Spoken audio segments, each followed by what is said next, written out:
Et bonjour et bienvenue dans ce temps de parole sur Cosy FM, le 106.9 et sur KTV. Il y en a qui gagnent l'Eurovision, il y en a qui ont la chance de côtoyer Ramayad. Il fait partie de la deuxième catégorie, il n'a pas gagné l'Eurovision. C'est Midladji Némois du MDM qui est sur notre plateau. Le Samuel. secrétaire général du MDM. Midladji, bonjour. Bonjour les chers éditeurs, bonjour tout le monde. C'est un plaisir de vous recevoir sur ce plateau parce que on n'a pas eu la chance de vous avoir. Il y a eu des soucis au MDM, il y en a, on va en parler dans un instant. Là maintenant vous avez l'occasion de vous expliquer. Oui. Alors parlons-en. Au lendemain des investitures, le 22 janvier, des candidats au MDM, vous avez posté sur Internet, sur les réseaux sociaux, un message qui est apparu un peu vindicatif, comme si vous étiez mauvais perdant. Pouvez-vous nous expliquer ce message ? Oui, volontiers. Donc ce message n'est pas du tout un message de mauvais perdant. Je suis un sportif, vous connaissez, je sais perdre comme je sais gagner. Ce n'est pas du tout dans mon mental. De fléchir comme ça, y compris dans la défaite.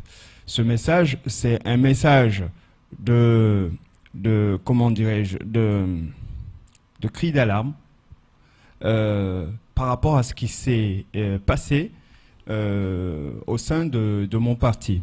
Ce message, c'est une sonnette d'alerte pour dire aux gens qu'à un moment où nous avions pu enfin, quand je dis enfin, je parle de la scission qu'il y a eu au sein du MDM en 2000 suite au Katiba, ou depuis 2000.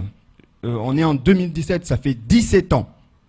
Aucun bureau n'est arrivé à composer, à constituer un conseil comme celui qu'on avait fait. C'est-à-dire un comité directeur digne de ce nom, avec un travail de terrain dans les villages pour laisser officiellement des responsables qu'on connaît, qu'on a admis comme étant nos représentants localement, etc., recomposer cellule par cellule. Après donc le congrès de l'abattoir qui nous a qu'on a transformé au fait le mouvement départementaliste en mouvement pour le développement de Mayotte. Il y avait une organisation avant, mais depuis Katiba était opaque. Ouais, personne ne connaissait plus personne, et puis de toute manière, les divisions étaient telles que tout le monde faisait ce qu'il voulait, où il voulait, chez les Républicains, le PS, enfin, tout le monde était éparpillé. Il nous a semblé nécessaire donc de faire ce travail-là, et je trouvais ça extrêmement dommage que des gens qui n'ont pas participé aux travaux, notamment ceux de recomposition des cellules depuis le congrès de Tingoni, jusqu'au comité directeur électif, puissent venir la veille, qu'on n'a jamais vu pendant tous les travaux depuis le congrès, même y compris dans le congrès de Tingoni, j'y étais pas, puissent venir la veille pour tout foutre en l'air. C'est le mot, vraiment tout foutre en l'air. Et alors que d'autres ont soigneusement pris le temps de construire des choses, je pense au statut, au règlement intérieur, le règlement d'investiture qui n'a pas été validé. Des gens sont venus sur le plateau vous dire que j'étais secrétaire général et j'étais candidat comme si c'était la première fois qu'un secrétaire général était candidat au MDM ou un responsable tout court. Tous les candidats aux postes nationaux du MDM ont été soit secrétaire général, soit président de parti. Ça n'a jamais gêné personne. Là, manifestement, ça a gêné tout le monde au point où on fasse un matraquage médiatique. Vous m'avez jamais vu venir vous dire que c'était... voilà. Ce qui m'a le plus choqué, c'est que jusque-là, il y avait des bruits, il y avait des tracas, on les assumait. On était sur la même longueur d'onde avec le président. On avait un canevas. Vous avez vu, tous les présidentiables sont venus ici à Mayotte. Pour la première fois de l'histoire du MDM, vous avez vu qu'on les a tous accueillis, y compris Marine Le Pen. C'est vrai. C'était une stratégie, des choses vraiment bien précises, très claires, très lisibles sur le plan politique qu'on a mis en place ensemble et sur lequel on tenait jusqu'aux 15 derniers jours.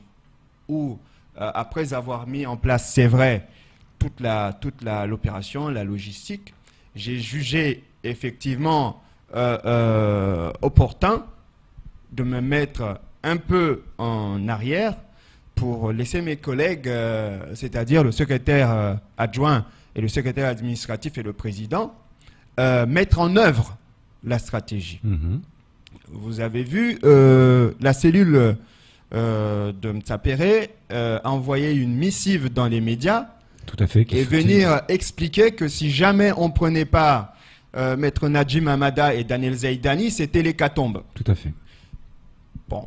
On a relayé. Apparemment, mon président a apprécié.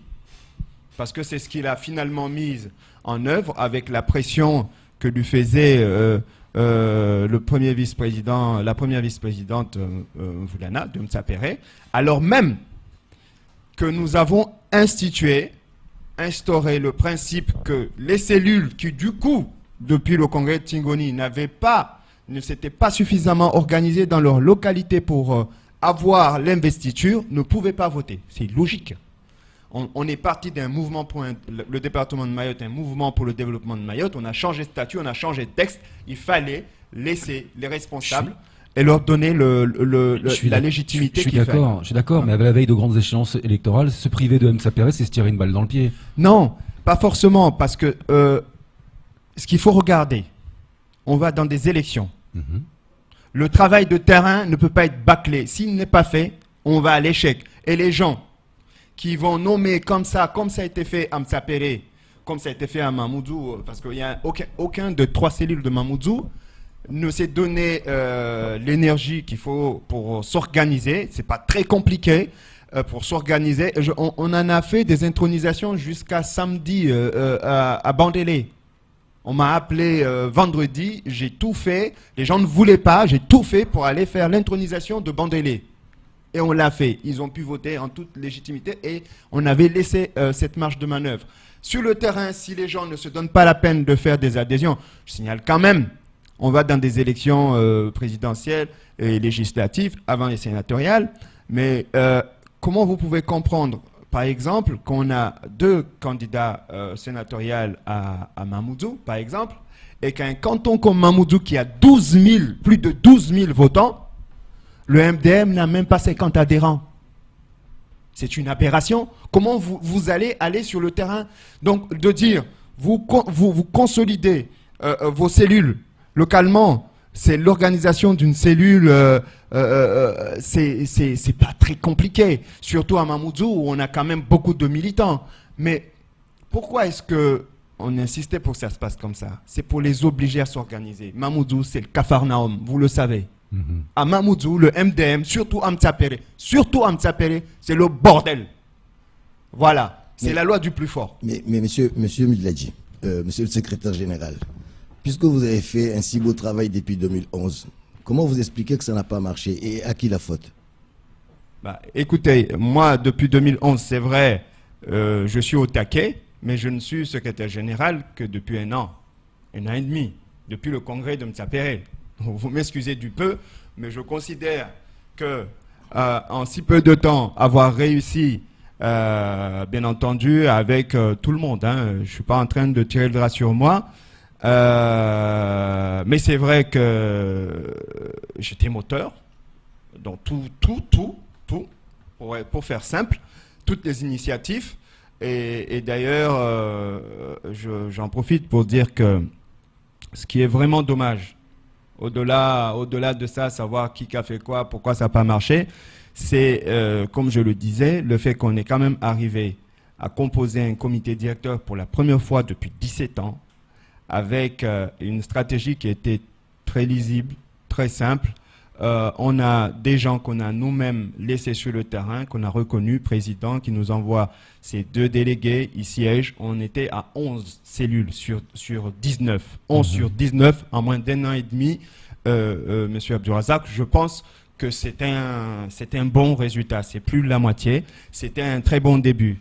On avait réussi à ramener des gens, notamment des anciens élus, les seuls qui se sont déplacés, alors qu'encore une fois, une des grosses entorses de cette élection, c'est qu'on s'était convenu que certes, c'était l'occasion de ramener tous les anciens, tous ceux qui ne se retrouvaient plus au bercail.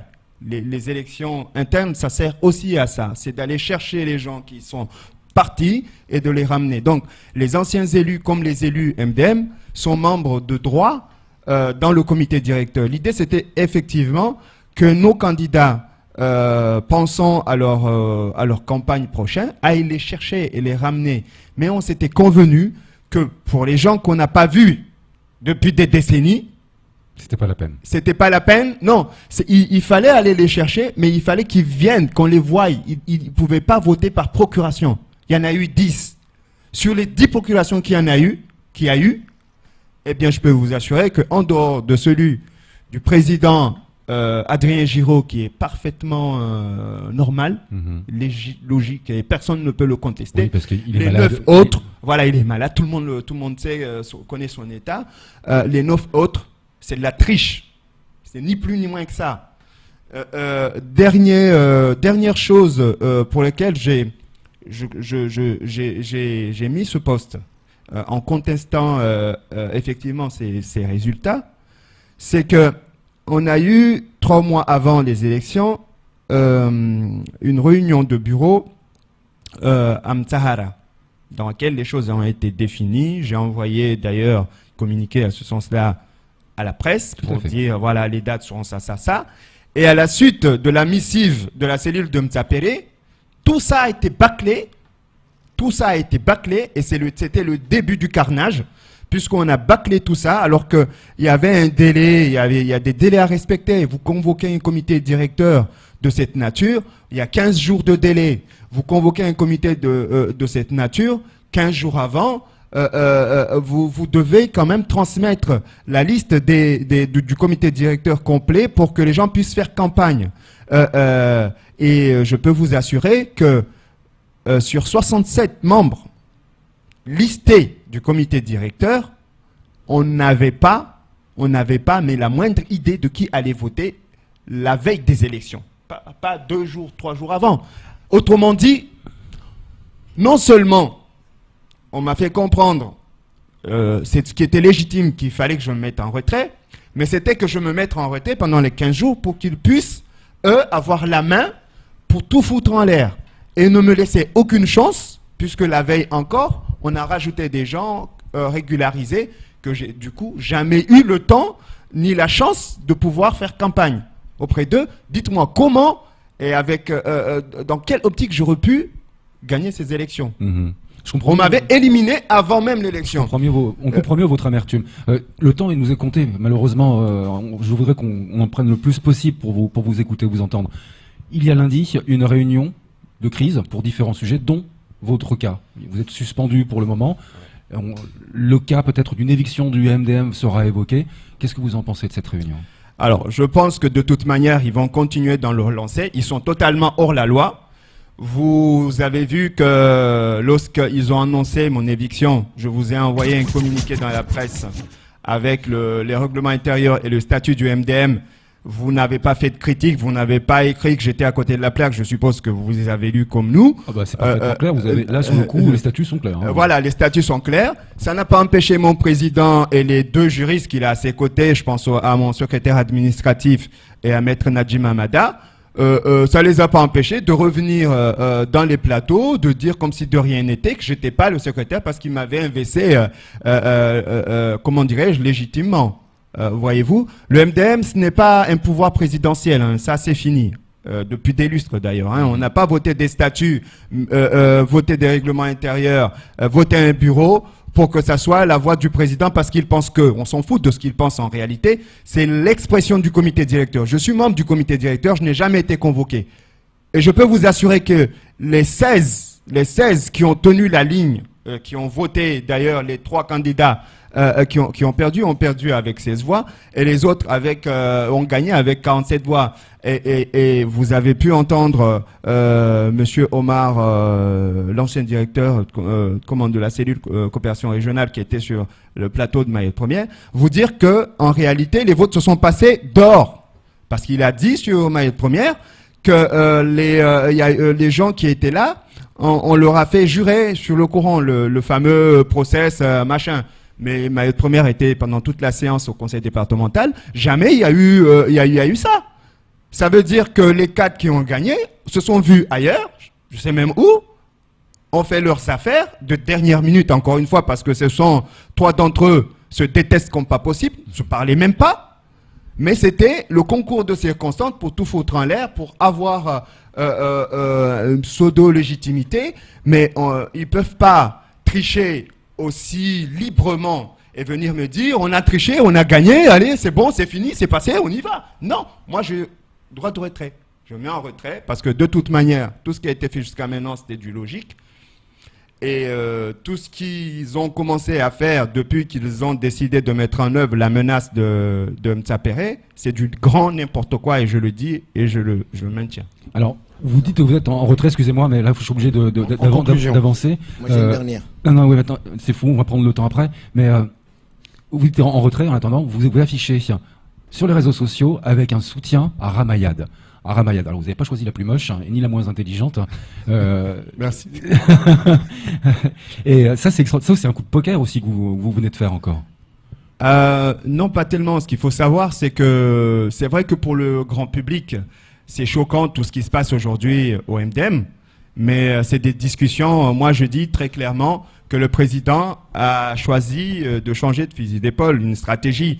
Je peux vous assurer que c'est le centre-gauche du MDM qui a gagné ces élections. Voilà, c'est très clair, c'est très simple, en dehors de Hassan Abdallah, à qui j'ai beaucoup milité comme d'autres, à le nettoyer après le carnage de l'élection municipale à Mamoudzou, ce qu'ils en avaient fait, parce que je considérais que c'était la première sérieuse chance au sénatorial du MDM.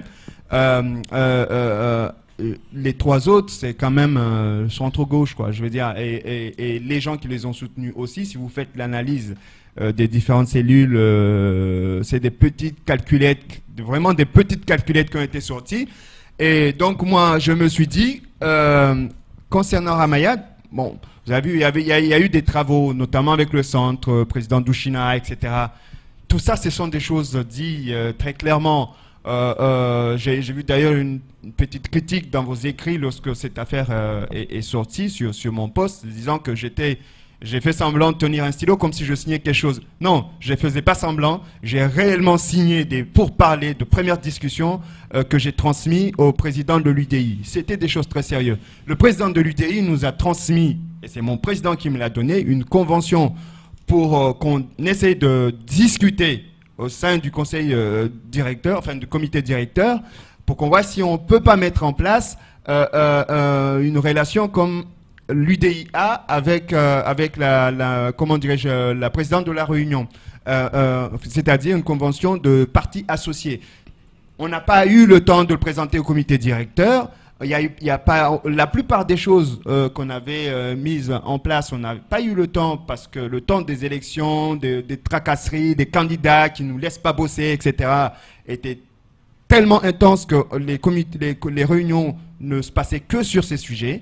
Donc les sujets les plus importants politiquement parlant, on n'a pas pu les mettre en œuvre. Donc pour Ramayad, j'ai dit, c'est Aïnou qui a été le chercher, c'est le président Indoun qui a été cherché. On a convenu que je faisais ça. J'ai dit, je ne le laisse pas, parce qu'il a trahi tout ce qu'on avait dit en place. Au fait, tout ce qu'on avait mis en place, le gros boulot qu'on avait fait, je trouve qu'il a le devoir de s'expliquer sur tout ça un jour, et c'est à lui que revient la charge de ce bordel, et il doit un jour ou l'autre présenter ses excuses aux militants à MDM pour tout ça.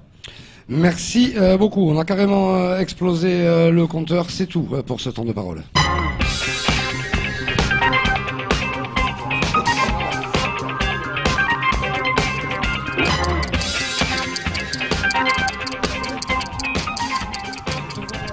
Parce que les monteurs